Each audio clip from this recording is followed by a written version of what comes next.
Latest எபிசோடுகளை விளம்பரங்களே இல்லாமல் காணுங்கள்.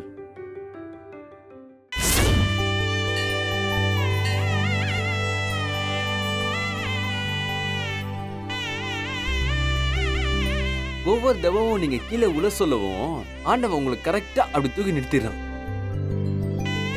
மாமா, தலைவர் சொன்னதே சரிதான் மாமா. ஆண்டவன் நல்லவங்களை எவ்வளவு சோதிச்சாலும் கைவிட மாட்டான். திக்கற்றவருக்கு தெய்வமே துணைன்னு கேள்விப்பட்டது இல்லையா?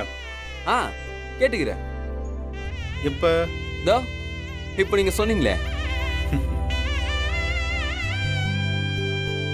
சரி வா, சாமியை கும்பிட்டுட்டு போய் தர்மகர்த்தாவை பார்ப்போம்.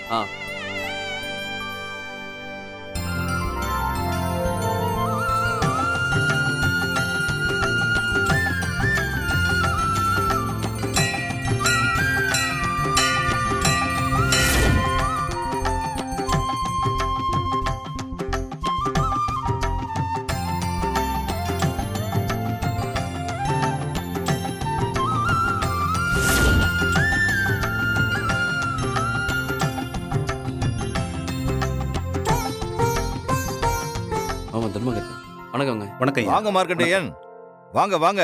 நல்ல நேரத்துல தான் வந்திருக்கீங்க. இந்த கான்ட்ராக்ட இந்த வருஷம் சிறப்பா செஞ்சு கொடுங்க. இந்தாங்க. ஒரு நிமிஷம்.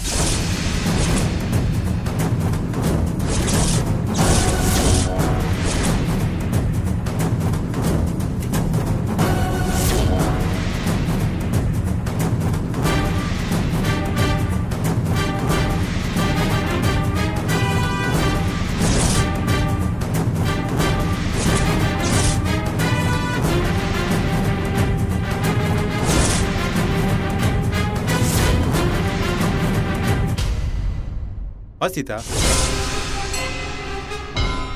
ஆர்டர் கையில வாங்கிட்டு வந்து உங்ககிட்ட நேர்ல சொல்லலான் இருந்தேன். நீயே வந்துட்ட.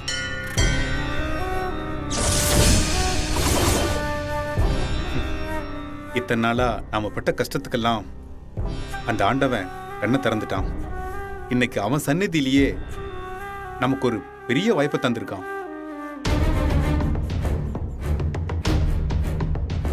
வா சீதா, வா, வந்து பக்கத்துல நில்லு. 2 பேரும் சேர்ந்தே வாங்கிக்கலாம்.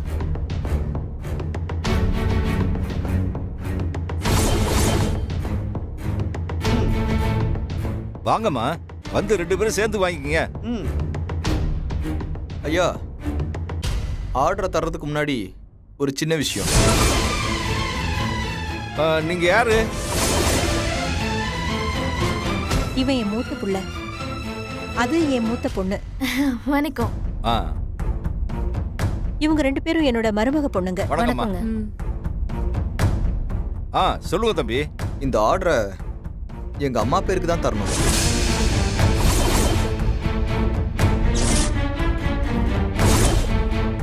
ஆமா தம்பி, 2 பேருக்கும் சேர்த்து தரேன். இல்லங்கய்யா, அதை நீங்க எங்க அம்மா பேர்ல தான் தரணும்.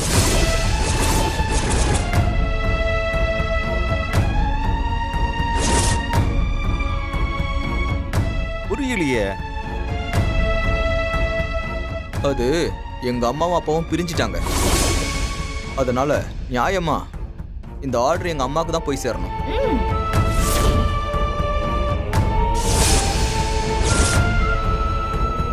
என்ன பேசுனீங்க?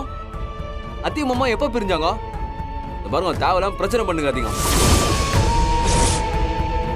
ஐயா, கம்பெனி பேரு சீதா ஃபுட்ஸ். சமையல் பண்றது எங்க அம்மா தான். அப்ப நியாயமா நீங்க எங்க அம்மா பேருக்கு தானே தரணும். சீதா, என்ன சீதா இதெல்லாம்? அவங்க பாட்டுக்கு என்னென்னமோ பேசிட்டு இருக்காங்க. நீ ஒண்ணுமே சொல்லாம நின்னுட்டு இருக்க.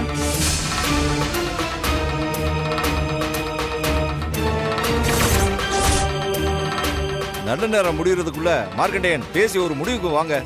அது சார், குடும்பத்துல புருஷ மண்டாட்டிக்குள்ள சின்ன சின்ன பிரச்சனைகள் வர்றது சகஜம்தான். அதை நாங்களே பேசி தீர்த்துக்கிறோம்.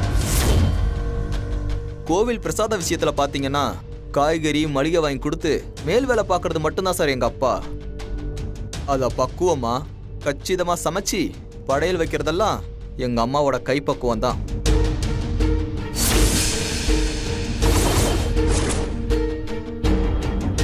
நீங்க தான் சொல்லணும் மார்க்கண்டேயன். எனக்கும் இதுல என்ன சொல்றதுன்னு தெரியலங்க சார்.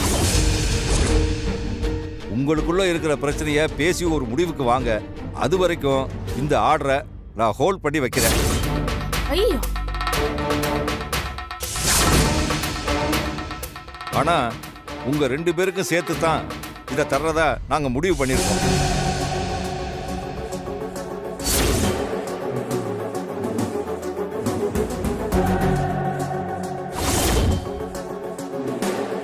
நீங்க ஒன்னா வாங்குறது தான் முறையா இருக்கும். வீட்டு பிரச்சனை வீட்டோட இருக்கட்டும். நீங்க இங்கே சமைக்கும் போது ஒன்னா வந்து செஞ்சுட்டு போங்க.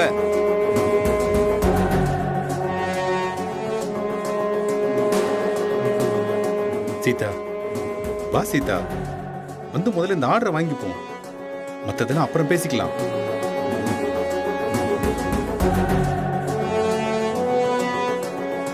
இல்லைங்க சார், அது சரி வராது. இது கோயிலுக்காக செய்யற ஒரு சேவை. இதை மன நிம்மதியோட செஞ்சாகணும். இப்படி மனஸ்தாபத்தோட செய்யக்கூடாது சார்.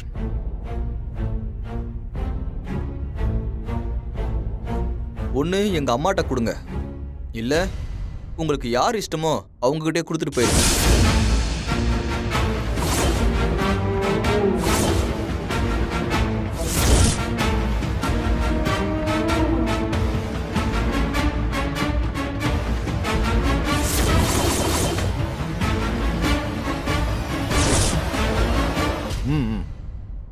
பிரச்சனைன்னு வந்துருச்சு.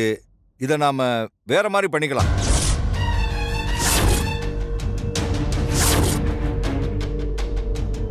வர்ற வெள்ளிக்கிழமை நம்ம கோயிலுக்கு 2 பெரிய அன்னதான ஆர்டர் வந்திருக்கு. 2 பேரும் வாங்க. 2 பேரும் தனித்தனியா ஆளு கொண்டு செய்யுங்க.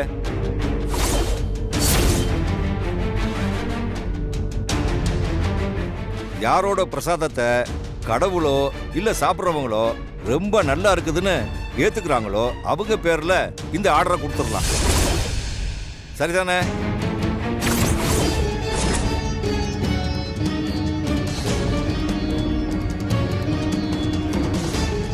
எங்களுக்கு சம்மதம் தான் சார். ஆண்டவனோட விருப்பம் தான்னா எனக்கு சம்மதம் தான் சார். சரி சரி.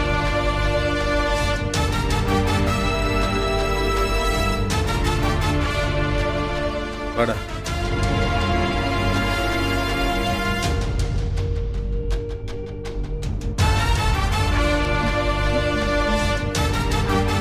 அத்தை, நீங்க ஒன்னும் கவலைப்படாதீங்க அத்தை. நீங்க ஜெயிக்கணுங்கிறது தான் எங்களோட ஆசையே தவிர உங்களுக்குள்ள பிரச்சனையை கொண்டு வரணுங்கிறது இல்ல.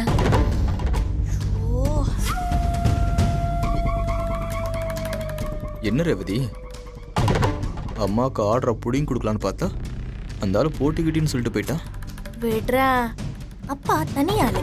நம்ம அத்தனை பேரும் அம்மா கூட நிக்கிறோம், அந்த ஆர்டரை தட்டி தூக்குறோம். ரைட்டு. அத்தை, ஃபீல் பண்ணாதீங்க அத்தை, விடுங்க. வாங்க அத்தை, வாங்க போலாம்.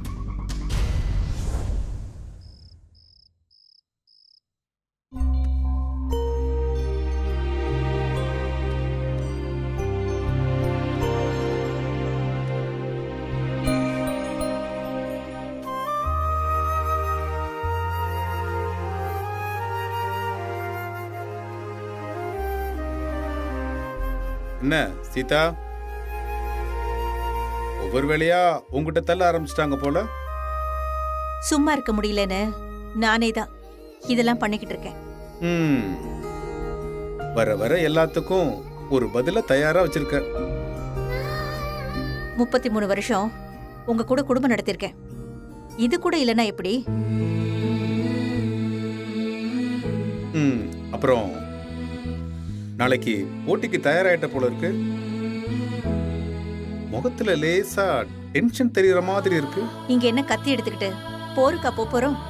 தயார் பண்ணி வச்சுக்கிறதுக்கு வழக்கமா செய்ய போற சமையல் தானே. கேக்குறத பார்த்தா உங்களுக்கு தான் டென்ஷன் இருக்கு போல. இருக்காதா பின்ன? எதிர்த்து நிக்கிறது பொண்டாட்டியாச்சே. ஆனா ஒண்ணு சீதா, நீ சொன்ன அந்த 33 வருஷத்துல நான் கனவுல கூட நினைக்காத விஷயம் இன்னைக்கு நடந்துருச்சு. இந்த பயலுங்க முன்னாடி மான மரியாதையோட வாழணும்னு தானே இந்த ஒரு ஆர்டருக்காக 1 வருஷமா போராடிட்டு இருக்கோம். இன்னைக்கு எல்லாம் கைகூடி வந்த நேரத்துல நீ எனக்கு எதிரா நிக்கிற. நீயே அத எங்கிட்ட இருந்து தட்டி பறிக்கணும்னு நினைக்கிறியே. இது தப்புன்னு உனக்கு தோணலையா?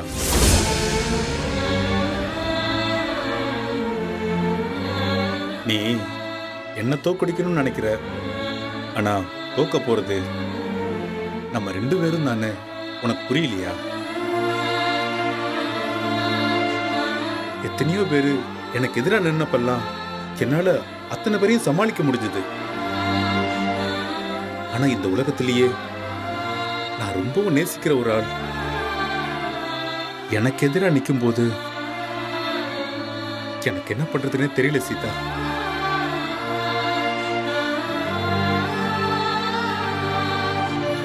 நீங்க நம்ம 2 பேரும் மட்டும் ஒன்னா சேர்ந்து இருக்கணும்னு நினைக்கிறீங்க. ஆனா நான் நம்ம ஒட்டுமொத்த குடும்பமும் ஒன்னா சேர்ந்து இருக்கணும்னு நினைக்கிறேன். இப்போ ஒண்ணு கெட்டு போகல. நீங்க மட்டும் போன்னு ஒரு வார்த்தை சொல்லுங்க. பிள்ளைங்க அத்தனை பேரையும் உங்க கால்ல விழ சொல்றேன். அதுக்கப்புறம் நம்ம ஒரே குடும்பமா இருக்கலாம். நான் மறுபடியும் ஒரு விஷயத்த சொல்றேன் சீதா. அதுங்க பண்ணதிலேயே பெரிய அயோக்கியத்தனம் உன்னை நம்ப வச்சு எனக்கு எதிராக தூண்டி விட்டதுதான். நம்மள பிரிச்சதோட விடாம இன்னைக்கு உன்னை எனக்கு போட்டியா கொண்டு வந்து நிப்பாட்டிருக்காங்க. என் கையை வச்சு என் கண்ணை குத்த பாக்குறாங்க. நீங்க பிள்ளைங்களை பத்தி இப்படி தப்பாவே பேசிக்கிட்டு இருக்கிற வரைக்கும் நமக்குள்ள எதுவும் சரி வராது. இந்த பாரு, அதுங்களுக்காக நீ என் மேல கோவப்பட்ட, சண்டை போட்ட, அதுவும் இல்லாம கோட்டை தாண்டி அந்த பக்கம் கூட போயிட்ட. என்னை விட்டு போய் அவங்களோட நீ சந்தோஷமா இருக்க, எல்லாமே சரிதான். ஆனா என்னை ஏத்து நீ நிக்க போறியா?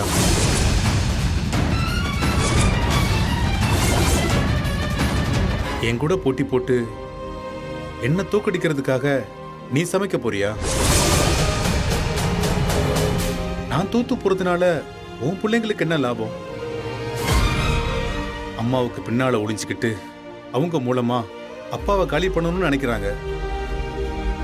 இது கூட உனக்கு புரியலையா சீதா? வேற எதுவா இருந்தாலும் பரவாயில்ல, ஆனா சமையல்ல உனக்கு எதிரா யாரால சீதா ஜெயிக்க முடியும்? தயவு செஞ்சு எனக்கு எதிரா சமைக்கணுங்கிற எண்ணத்தை விட்டுரு.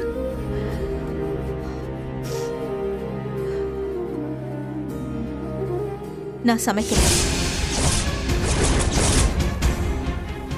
ஆனா நீங்க நம்ம பிள்ளைங்களை ஏத்துக்கணும்.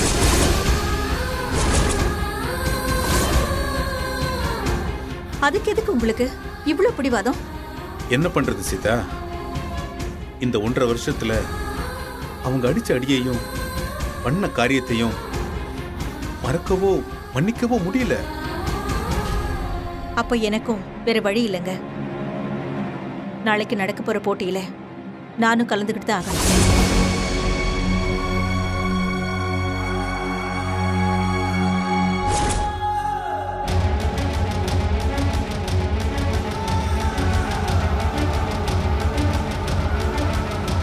நான் ஓனர் மாமா.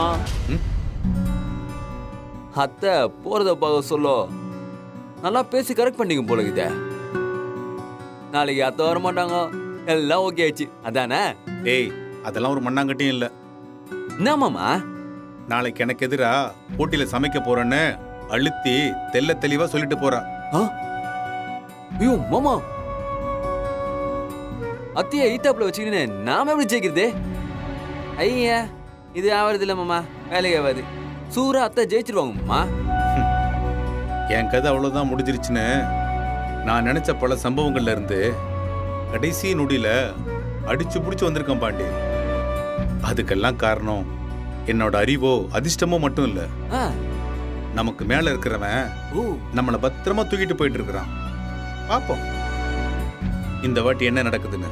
மாமா ஏதாவது அதிசயம் நடக்கும்னு பாக்குறீங்களா? அதிசயம் இல்லடா, ஆ, அற்புதம் நடக்கணும். அற்புதம் நடக்கலானா? பரவாயில்ல விடு. யாருக்கிட்ட தோத்தோம்? பொண்டாட்டி கிட்ட தானே, அதுவும் என் சீதா கிட்ட தானே.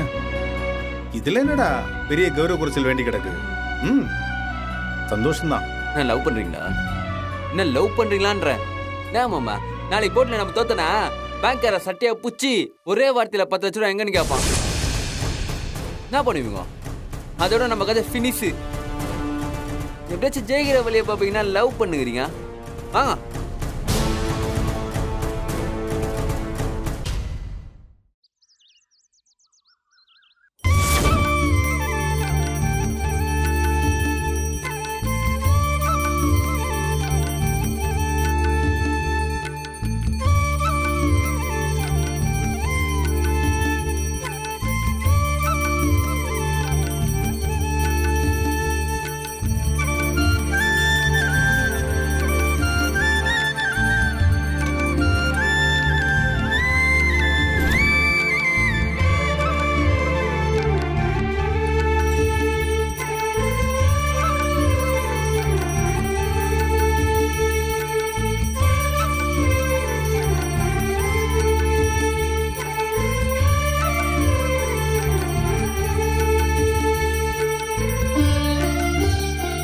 சீதா,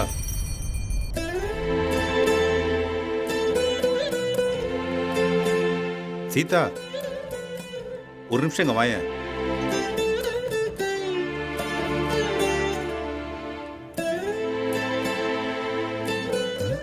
ஓ, நீ கோட்டுக்கு அந்த பக்கம் போயிட்டல்ல, இந்த பக்கம் வரமாட்ட. பரவாயில்ல விடு, நான் வர்றேன்.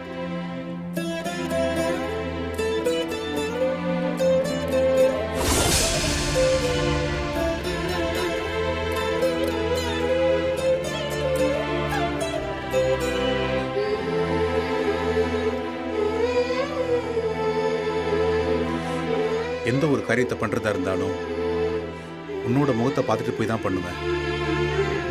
இன்னைக்கு ஒரு பெரிய ஆர்டருக்காக கோயிலுக்கு போறேன். அதுல ஒரு போட்டி வேற இருக்கு. நான் நல்லபடியா ஜெயிச்சு அந்த ஆர்டரை வாங்கணும்னு நீயும் எனக்காக வேண்டிக்க. எனக்கு தெரியும் சீதா. என்ன செய்யணும்?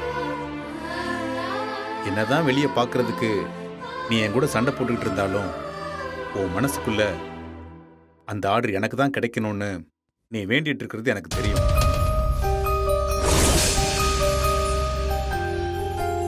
இந்த பார், உன்னோட வேண்டுதல் இருக்கிற வரைக்கும் என்னை யாரும் தோக்கடிக்க முடியாது. என் பிள்ளைங்களுக்காக கலந்துக்கிற நானும் இதுல ஜெயிக்கத்தான் போறேன். அந்த காலத்துல லாட்டரி சீட்டு விற்கிறவன் ஒன்று சொல்லுவான், விழுந்தா வீட்டுக்கு இல்லைன்னா நாட்டுக்குன்னு. அது மாதிரி நான் ஜெயிச்சா சந்தோஷம், நீ ஜெயிச்சா ரொம்ப சந்தோஷம். பொண்டாட்டிக்கிட்ட தோக்குறதும் ஒரு சந்தோஷம் தானே. எத்தனை பேருக்கு அது கிடைக்கும் சொல்லு? நீ நல்லா பண்ணுவோன்னு எனக்கு நல்லா தெரியும். இன்னைக்கு உன்னோட பெஸ்ட் என்னவோ அதை பண்ண சீதா. அம்மா, நான் ஒன்று சொல்றேன். என்னடா? நம்ம ஒரே குடும்பத்துல இந்த மாதிரி போட்டியில அதுக்குமா? இது என்னமோ எனக்கு சரியா படல. இது வேண்டாமா? அப்பா பாவமா. இந்த ஆர்டர் அவருக்கு கிடைச்சதாவே இருக்கட்டுமே, அவரே எடுத்து பண்ணட்டும்.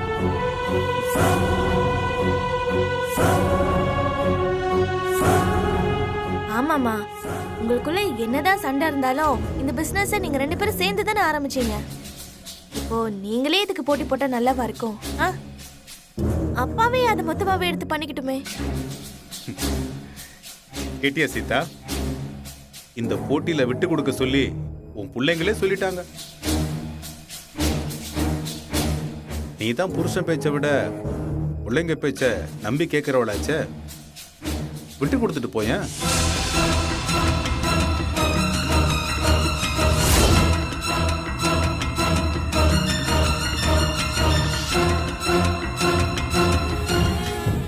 நடந்த போட்டியில அந்த சிலம்பாட்டத்துல நான் உங்களை கலந்துக்க வேண்டான்னு அப்படி கெஞ்சினேனே, நீங்க கேட்டீங்களா? சீதா, அதுல உன் புள்ள பந்தயமா வச்ச பொருள் இப்போ உன் கழுத்துல இருக்கிற தாலி தானே, உனக்கு தெரியும் தானே? நான் சொன்னதை நீங்க கேட்டீங்களா இல்லையா?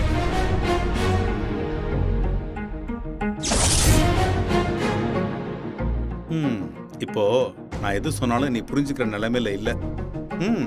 நீ சொல்ல வந்ததை சொல்லு. நான் இந்த போட்டியில என் பிள்ளைங்களோட வந்து கலந்துக்க போறேன்.